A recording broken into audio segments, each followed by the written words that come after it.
उस चार्ट में ये भी था कि प्रातः काल जब असेंबली चालू होगी उसमें वंदे मातरम अनिवार्य रूप से गाया जाएगा। तो उनको मैंने कहा बाबूजी मैं ये वंदे मातरम आदेश वापस नहीं लूंगा। कल्याण सिंह जी ने अपनी कलम से वापस लिया, मैंने नहीं लिया। इसका मुझे कोई किसी तरह का पछतावा नहीं है। और आज जब 27 वर्ष बाद वंदे मातरम को सूली से हटाया गया और फिर से सम्मान दिया गया तो मुझे ऐसा लगा जैसे मेरा बलिदान अकारथ नहीं गया। नमस्कार, मैं संजय राष्ट्रवादी, आप सभी का स्वागत है बंदी न्यौछार में। आज हमारे बीच में है डॉक्टर रविंद्र शुक्ल जी, जो कि पूर्व मंत्री हैं उत्तर प्रदेश सरकार के, शिक्षा मंत्री रहे हैं। पूरा जो क्या प्रकरण था, क्या इसमें हुआ था, मंत्री पद छोड़ना स्वीकार किया लेकिन वंदे मातरम का आदेश वापस लेना स्वीकार नहीं किया। जी, जब मैं बेसिक शिक्षा का मंत्री बना तो मैंने सौभाग्य समझा, क्योंकि मेरे दिमाग में ये है कि जब तक बच्चों की शिक्षा संस्कारवान नहीं होगी तब तक पीढ़ी का निर्माण नहीं हो सकता। हम सब मानते हैं कि स्वतंत्रता के पश्चात जिस तरह से पीढ़ी के अंदर संस्कारों की कमी आई, उसके कारण विखंडन भी हो रहा है और तमाम समस्याएं खड़ी हो रही हैं। तो शिक्षा उसका एकमात्र माध्यम है जिससे ठीक होगा। उसी के लिए मैंने बहुत चिंतन के बाद एक डॉक्यूमेंट तैयार किया जिसका नाम था कल्प योजना। उस कल्प योजना को हमने बाकायदा सारे अधिकारियों को प्रशिक्षण देकर चालू करवाया और उस कल्प योजना का प्रशिक्षण हमने गायत्री परिवार हरिद्वार में भी कराया। वहाँ भी सारे टीचरों का भी हमने प्रशिक्षण कराया। और उसी समय प्रयत्न करने के बाद मैंने देखा कि स्कूलों में अध्यापक नहीं हैं, तो मैंने 1968 से जो बीटीसी बेरोजगार पड़े हुए थे एक साथ सबको नौकरी में लगा दिया। साथ ही साथ बीएड वालों को भी बड़ी संख्या में नौकरी में लगाया। परिणाम स्वरूप अध्यापकों की भी कमी पूरी हुई। फिर पीएस अधिकारी आए नए, उनको भी प्रशिक्षण हमने दिया और फिर उनको बेसिक शिक्षा अधिकारी के रूप में प्रशिक्षण देकर और कल्प योजना लागू करने के लगाया।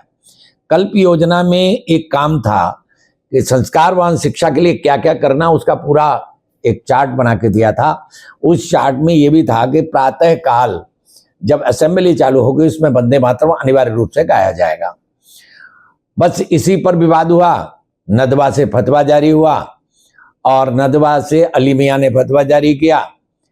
पहले तो कल्याण सिंह जी ने बहुत स्पष्ट शब्दों में टीवी पर डिबेट में कहा था कि वो जिनको नहीं वंदे मातरम गाना है वो दूसरे स्कूल में चले जाएं, लेकिन हमारे जो बेसिक स्कूलों में वंदे मातरम अनिवार्य हुआ है वो यथावत रहेगा। लेकिन बीच में ऐसी परिस्थितियां आई कि अटल जी लखनऊ आए। मैं चूँकि मेरी पत्नी ब्लड कैंसर से पीड़ित थी और मैं मुंबई में टाटा हॉस्पिटल में था, कुछ दिन आता था चला जाता था लगातार, चूँकि बड़ी समस्या थी, पूरा परिवार हमारा वहीं था। तो ऐसे समय में यहाँ अटल जी आए होंगे नवंबर में, शायद 22 या 24 तारीख थी नवंबर में 98 में।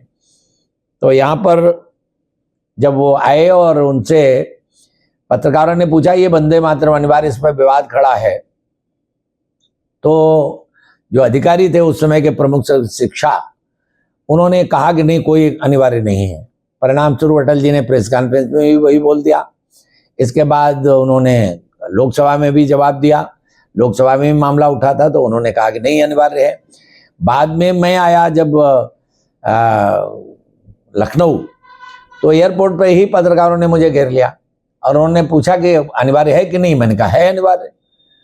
तो वो ये बात तूल पकड़ गई और अगले दिन सारे अखबारों में छपा, अंग्रेजी अखबारों में छपा कि CM mischief to PM, Hindi अखबारों में छपा मुख्यमंत्री ने प्रधानमंत्री को गुमराह किया। इसके बाद ये सब चीज़ें आई और मुझे चूंकि जानकारी नहीं थी इसलिए मेरा वक्तव्य भी इस तरह आया। और इसके बाद मैं फिर वापस चला गया। बाद में मुझे ये टेलीफोन किया गया कि इसको बैक डेट में विड्रॉ करना जरूरी होगा, क्योंकि रामविलास पासवान लोकसभा में अटल जी के खिलाफ एक विशेषाधिकार हनन का प्रस्ताव ले आए हैं। तो पता नहीं मेरे मन में आज भी उसी तरह का भाव है कि मैंने बुरा नहीं किया, मुझे कोई उससे किसी तरह का भी पछतावा नहीं है। और मैंने बाबूजी को कहा, कल्याण सिंह जी को, तो मैं उनको बहुत मानता हूं आज भी और उस समय मानता था, वो मेरे राजनीतिक गुरु भी थे। तो उनको मैंने कहा बाबूजी मैं ये वंदे मातरम आदेश वापस नहीं लूंगा। इसके बाद अनुराग गोयल जी का टेलीफोन आया, उन्होंने भी मुझसे कहा और उन्होंने संकेत दिया कि आपको मंत्रिमंडल से हटना पड़ेगा। तो मैंने उनसे कहा मंत्रिमंडल से हटना स्वीकार है, लेकिन मैं वंदे मातरम अनिवार्यता का आदेश ये अपनी कलम से वापस नहीं लूंगा। और मुझे याद है कि उस दिन मेरी पत्नी का हीमोग्लोबिन 4 था और डॉक्टरों ने कह दिया था कि शायद अब अंतिम समय आ गया है। तो भी मैं उनके सामने खड़े होकर यही बोला कि मैं ये आदेश अब वापस नहीं लूंगा, मेरा जो कुछ होना होगा होगा। 4 दिसंबर को मुझे पता चला कि मैं मंत्रिमंडल से हट गया हूं। बाद में ये कहा गया कि मैंने बिना अनुमति लिए, कैबिनेट को बिना उसमें विश्वास में लिए हमने ये चालू किया। तो मैंने लोगों को दिखाया कि नहीं, इसका बजट में प्राविधान हुआ था जिसमें मुख्यमंत्री जी के हस्ताक्षर थे, सबको मालूम था। और उससे पहले मैं कैबिनेट में बैठक में बात भी कर चुका था, इसलिए ऐसी कोई बात नहीं कि मैंने विश्वास में नहीं लिया था। मुझसे पूछा गया था, मैंने सबको पत्र भी दिया था, सबको पूरे कागज दिए थे, लेकिन इसके बाद भी ये हुआ। आज जब मैं देखिए, एक तो ये गर्व करता हूं, राष्ट्रीय स्वयंसेवक संघ का स्वयंसेवक हूं, तृतीयवाद शिक्षित हूं, प्रचारक रहा हूं। मैं गर्व करता हूं कि भारतीय जनता पार्टी का कार्यकर्ता रहा, क्योंकि उस समय उत्तर प्रदेश में भी लोकतांत्रिक कांग्रेस का सहयोग से सरकार चल रही थी और केंद्र में अटल जी की जो सरकार थी 24 दलों की सरकार थी, दबाव चारों तरफ से था। उस मजबूरी के कारण उन्होंने वापस लिया, कल्याण सिंह जी ने अपनी कलम से वापस लिया, मैंने नहीं लिया। इसका मुझे कोई किसी तरह का पछतावा नहीं है। और आज जब 27 वर्ष बाद वंदे मातरम को सूली से हटाया गया और फिर से सम्मान दिया गया, तो मुझे ऐसा लगा जैसे मेरा बलिदान अकारथ नहीं गया।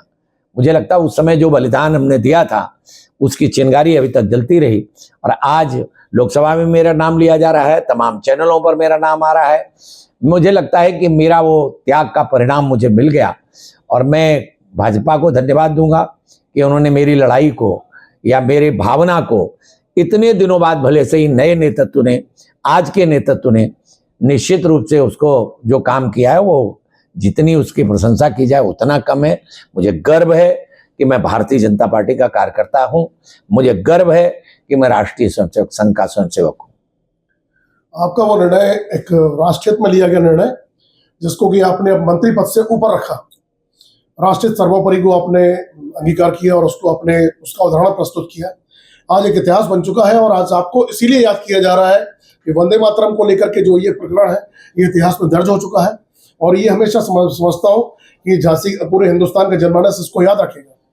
तो आपका बहुत बहुत धन्यवाद कि आपने हमें समय दिया और इस प्रकरण को पूरे विस्तार पूर्वक अपने सामने रखा।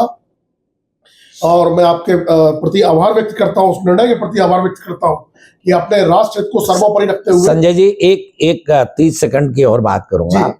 मुझे स्मरण है जब 4 तारीख को BBC लंदन से मुझे इंटरव्यू के लिए फोन आया, उस समय मैंने एक शब्द कहते वो आज भी कहना चाहता हूँ। उस समय मैंने उनको कहा था मैं राष्ट्रीय स्वयंसेवक संघ का तृतीयवाद शिक्षित स्वयंसेवक हूँ, प्रचारक रहा हूँ और मेरे लिए सिद्धांत बड़े हैं, पद और ये सारी चीजें छोटी हैं।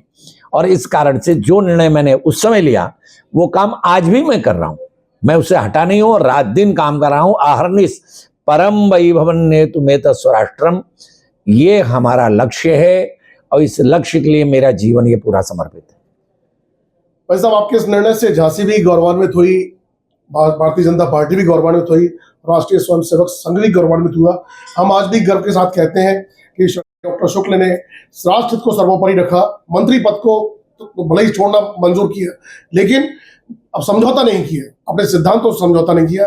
मैं आपको बधाई देता हूं, साथ साथ आपके आभार व्यक्त करता हूं आपके प्रति कि आपने हम सभी को गौरवान्वित किया। और आज हम 150 वर्ष मना रहे हैं वंदे मातरम के, उसी गर्व के साथ, उसी गर्व की अनुभूति के साथ।